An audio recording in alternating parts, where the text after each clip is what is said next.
Hello बच्चों, आज हम लोग बायोलॉजी का एक नया टॉपिक पढ़ेंगे। जिस टॉपिक का नाम है जंतु जगत, है ना, यानी एनिमल किंगडम बोलते हैं उसको, है ना। तो एनिमल किंगडम के बारे में आज हम लोग कुछ ही संघ के बारे में उसमें जान पाएंगे, पूरा नहीं जानेंगे, थोड़ा बहुत जानेंगे, है ना। उसके बारे में सबसे पहले बनेंगे जंतु जगत के बारे में हम लोग जानेंगे। जंतु जगत में कितने उप जगत में बांटा गया है जंतु जगत को, है ना। तो जंतु जगत को दो उप जगत में बांटा गया है। पहला जगत का नाम है प्रोटिस्टा जगत और दूसरा जगत का नाम है मोटोजुआ जगत, है ना।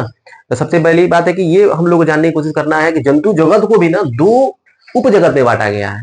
एक हो जाएगा प्रोटिस्टा जगत, दूसरा हो जाएगा मोटोजुआ जगत। अब हम लोग दोनों उप जगत के बारे में क्या करेंगे, जानने की कोशिश करेंगे। तो एक एक करके पहला उसमें जो हम बताए हैं कि प्रोटिस्टा जगत होता है, उसमें क्या होता है।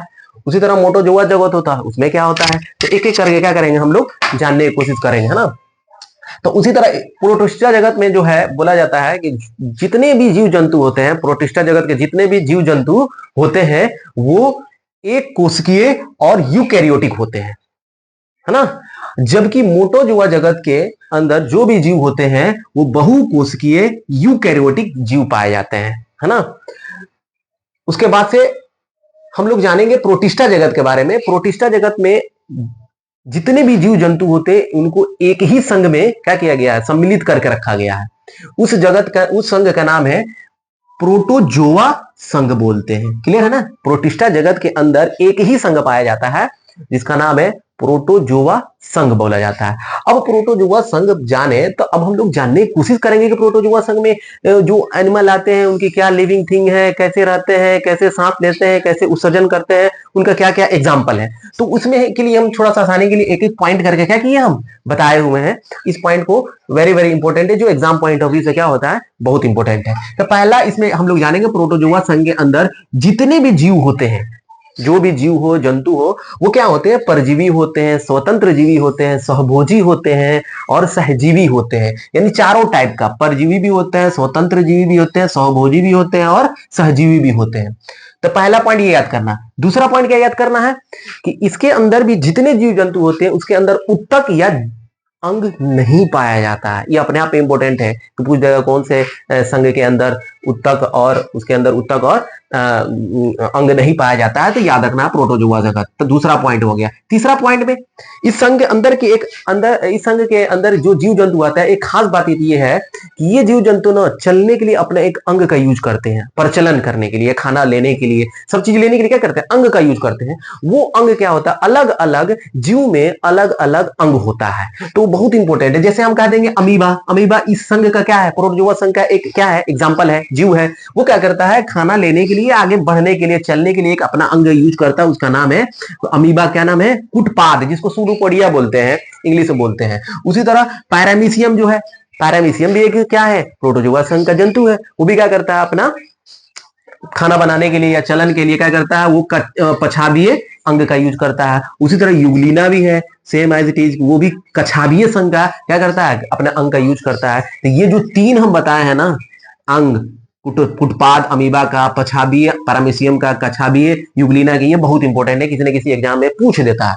अब हम बात करेंगे चौथा पॉइंट इसका, प्रोटोजोआ संघ के अंदर के जो जंतु होते हैं, चौथा। तो चौथा हम बात करेंगे, इसके अंदर एक केंद्रीय या बहुकेंद्रीय दोनों पाया जाता है। या तो एक केंद्रीय पाएगा या बहुकेंद्रीय पाएगा इसके जीव के अंदर, जीव जंतु के अंदर। अब उसके बाद हम बात करेंगे इसमें श्वसन, जो बहुत इंपॉर्टेंट है कि इस जीव के अंदर, प्रोटिस्टा संघ के अंदर जो जीव जंतु होते हैं उनका उत्सर्जन और उनका श्वसन जो होता है ना, दोनों एक ही चीज से होता है।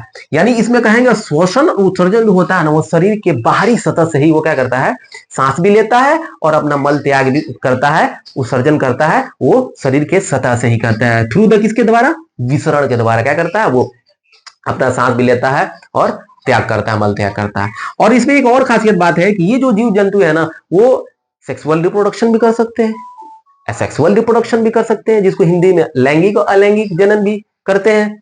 अब इसका सबसे ज्यादा एग्जाम्पल है, पॉइंट है अमीबा, प्रोटिस्टा जगत, प्रोटोजोआ संघ का एग्जाम्पल क्या क्या हो जाएगा हमारा, अमीबा हो जाएगा, एंट अमीबा हो जाएगा, एंट अमीबा कोलाई हो जाएगा, फिर उसके बाद से पैरामीशियम हो जाएगा, फिर उसके बाद से युगलिना हो जाएगा, फिर उसके बाद से आपके पास क्या हो जाएगा, प्लाज्मोडियम हो जाएगा, फिर आपके पास क्या हो जाएगा, ट्राइपेन सोमा हो जाएगा। तो ये एग्जाम्पल है, किसी न किसी एग्जाम्पल ने पूछ देता है कि ट्राइपेनोसोमा किस जगत किस संघ का एग्जाम्पल है। तो हमको तो ज्यादातर लड़का सबको तो अमीबा और कोलाई, पैरामीशियम, यूग्लिना, प्लाज्मोडियम याद रहता है, लेकिन नया एक यहाँ पे है ट्राइपेनोसोमा, ये एग्जाम्पल है, इंपॉर्टेंट है, ये याद करना है कि प्रोटोजोआ संघ क्या है, एग्जाम्पल है। अब इसके बाद जानने के बाद से हम लोग ये भी जानेंगे कि मनुष्य के अंदर बहुत सारे रोग प्रोटोजोआ की वजह से क्या होता है ना। तो उसको भी हम लोग जान जाते हैं कि प्रोटोजोआ के जो प्रोटोजोआ संघ के अंदर जो भी जीव जंतु है उसको थ्रू मनुष्य में बहुत सारे रोग आ जाते हैं।